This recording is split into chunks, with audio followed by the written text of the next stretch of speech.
This is County Executive Warren Evans, and this is Inside Wayne County.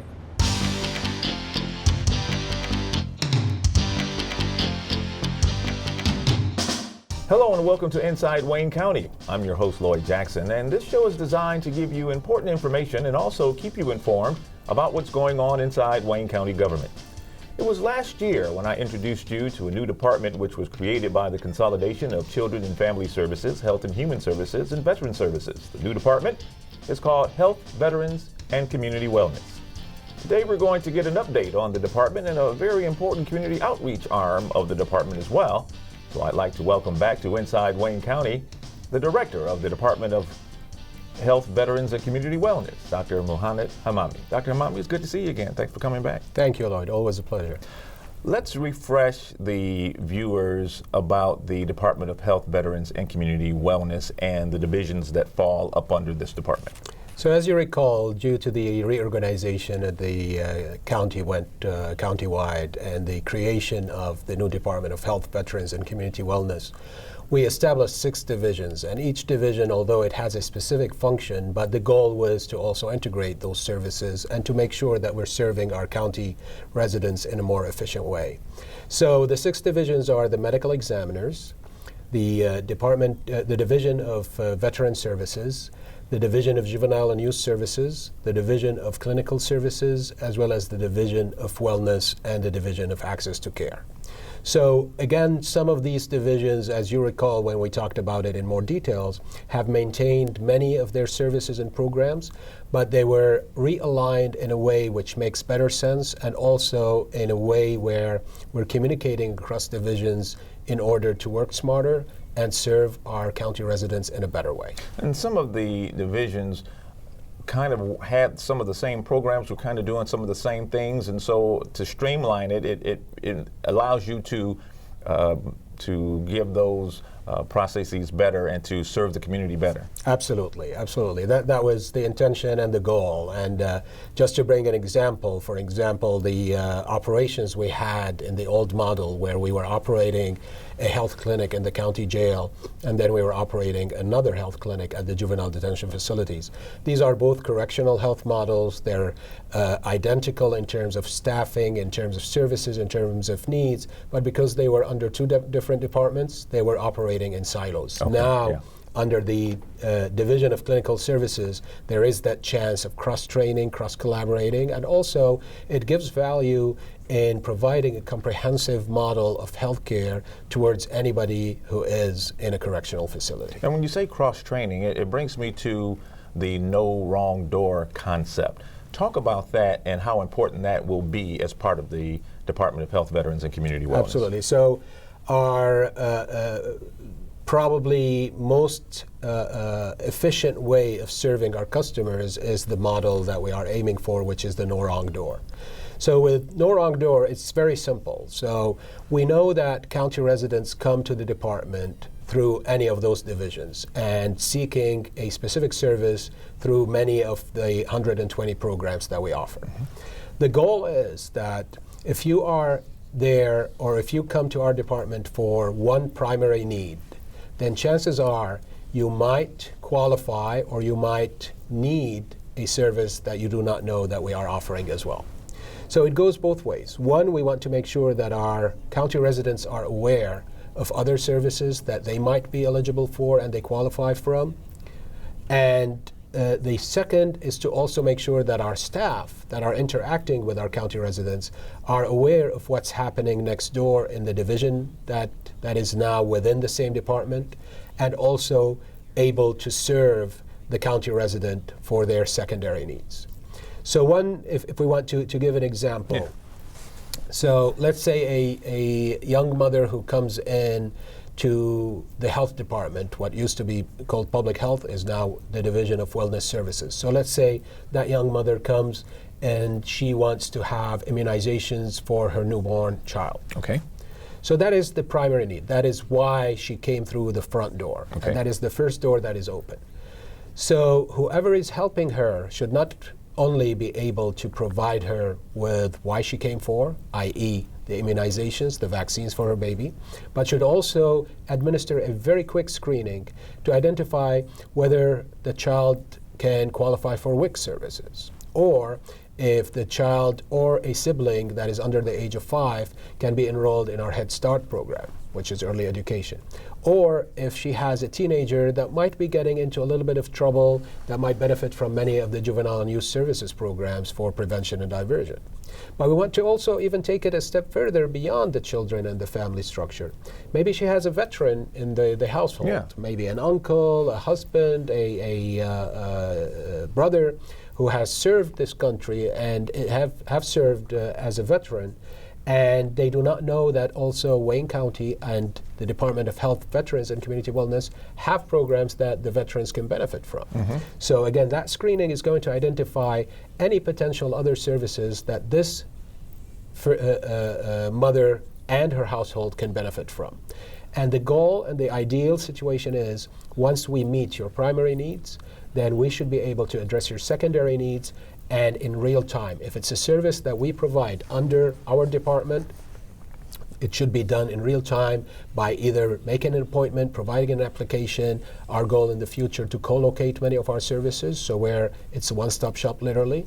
And if it's a service that we do not provide, then we're seeking out to our external partners, and we have many of those as community organizations and nonprofit organizations and faith-based organizations, where we want to ensure that what services they're providing are complementing ours and vice versa. So this keeps a person from having to go to 5, 6 different places to get service, when they can go in one door, get service, and then have access to the other services. Absolutely. So no wrong door and no closed door. Opening one door should lead you to many other doors. The last time you were here, we talked about the FQHC. We have one in Hamtramck, but since then, we've opened another one in Wayne. Yep. I'm happy to tell you, Lloyd, that we finally opened our second community health center in the city of Wayne. The beauty about this one, which opened almost 2 months ago, and Wayne County Executive Mr. Evans was there for the ribbon cutting, and he very eloquently addressed why and this is so needed, because this is going to be serving almost a population of more than 100,000 residents, of which the low-income percentage is almost half. It's about 42%. And out of those, there is even about 1/3 that even under the Affordability Act, the ACA, would still have challenges in having a primary care physician. So the ratio in that service area for primary care to population is almost 1 in 3,000. Wow. So every one physician has, or every 3,000 resident has access to one primary care physician.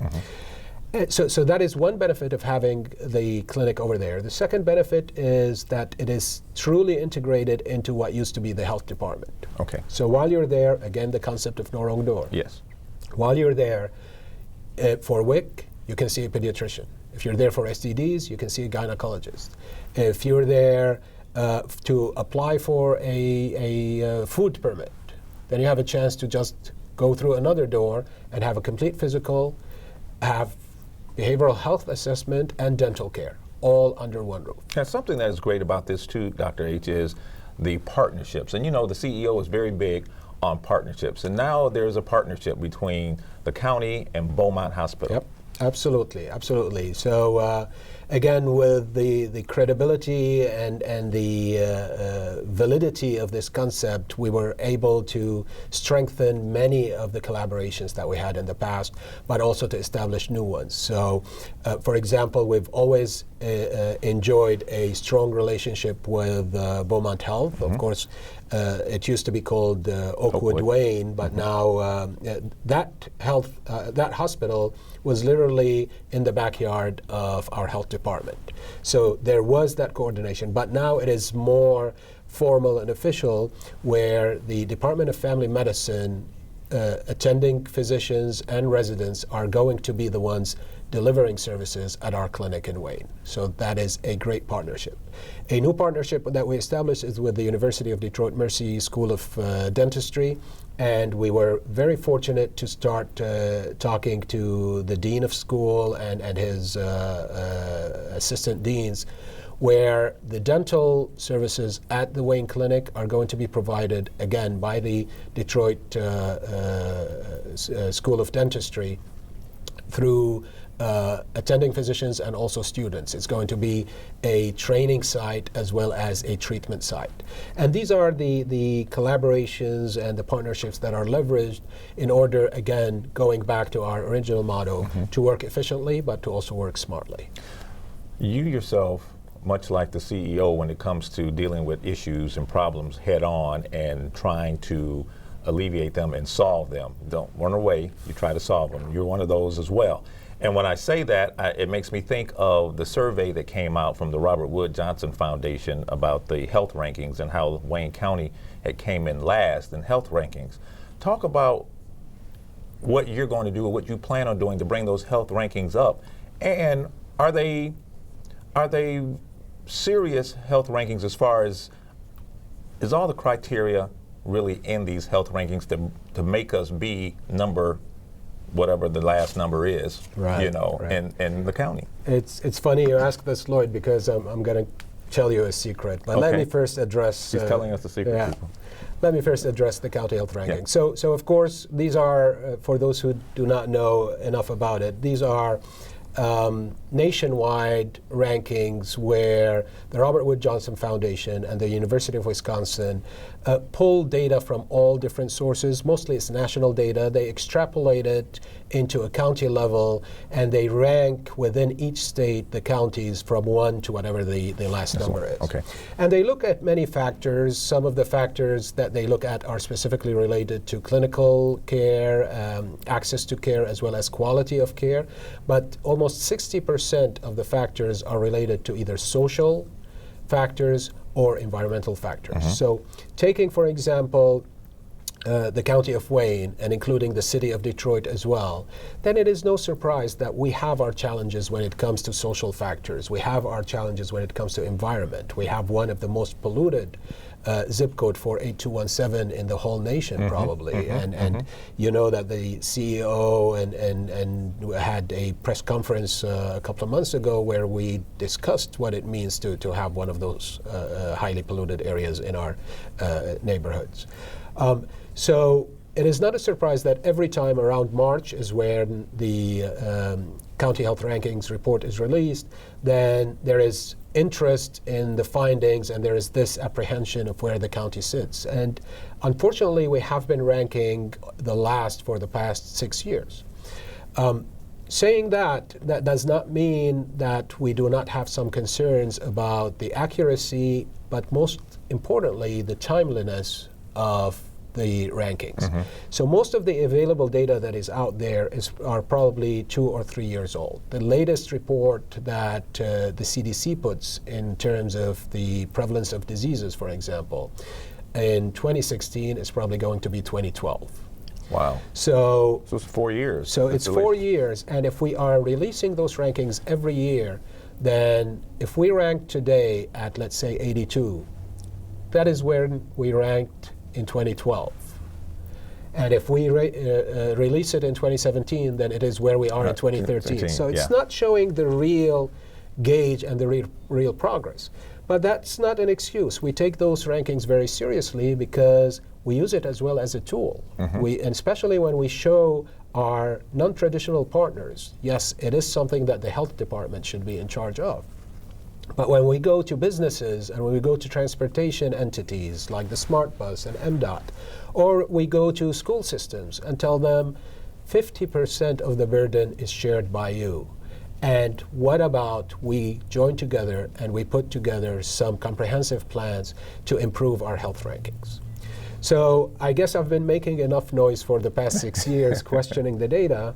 Just last week, and this is the secret that nobody knows yet, just last week, out of the blue, I had a call from the Robert Wood Johnson Foundation, and they said, you have been referred to us by someone who knows what he's doing, And we are questioning the ranking system, and we're questioning the data, and we would like to establish an advisory board to see how can we take this data and make it more usable, and how can we take the county health rankings to a second stage where now it's actionable. And I've been asked to sit on the advisory board, and I'm proud to say that I accepted that. Oh, absolutely. So and that is going to put Wayne County truly in the driver's seat when it comes to actionable data and data that is accurate as well. And you've been working closely with your colleague in the city of Detroit as well. Yes, absolutely. We enjoy the great relationship between Dr. El-Sayed and myself. We are very much alike. We share the same concerns. We know that disparities and inequities and diseases and social issues are not going to observe the 8-mile borderline. They are going to cross and integrate, and this is what we are looking at. How can we collaborate between the city and the county at all levels, but specifically as our jurisdictions as health? How can we do that? And one of the things that you've created to try to help get those rankings up again are the events called Wellness at the Community. That is correct. Yeah.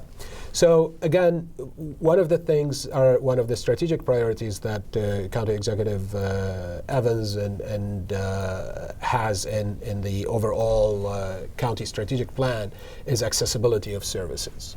And we truly know that there are burdens, there are challenges, especially for certain populations and certain minorities in Wayne County, where maybe transportation is an issue. So we wanted to take our show on the road, basically. Okay. So we call it Wellness at Community, and we are taking a satellite version of our department, where every Wednesday each month we are at one location in a community that needs our services.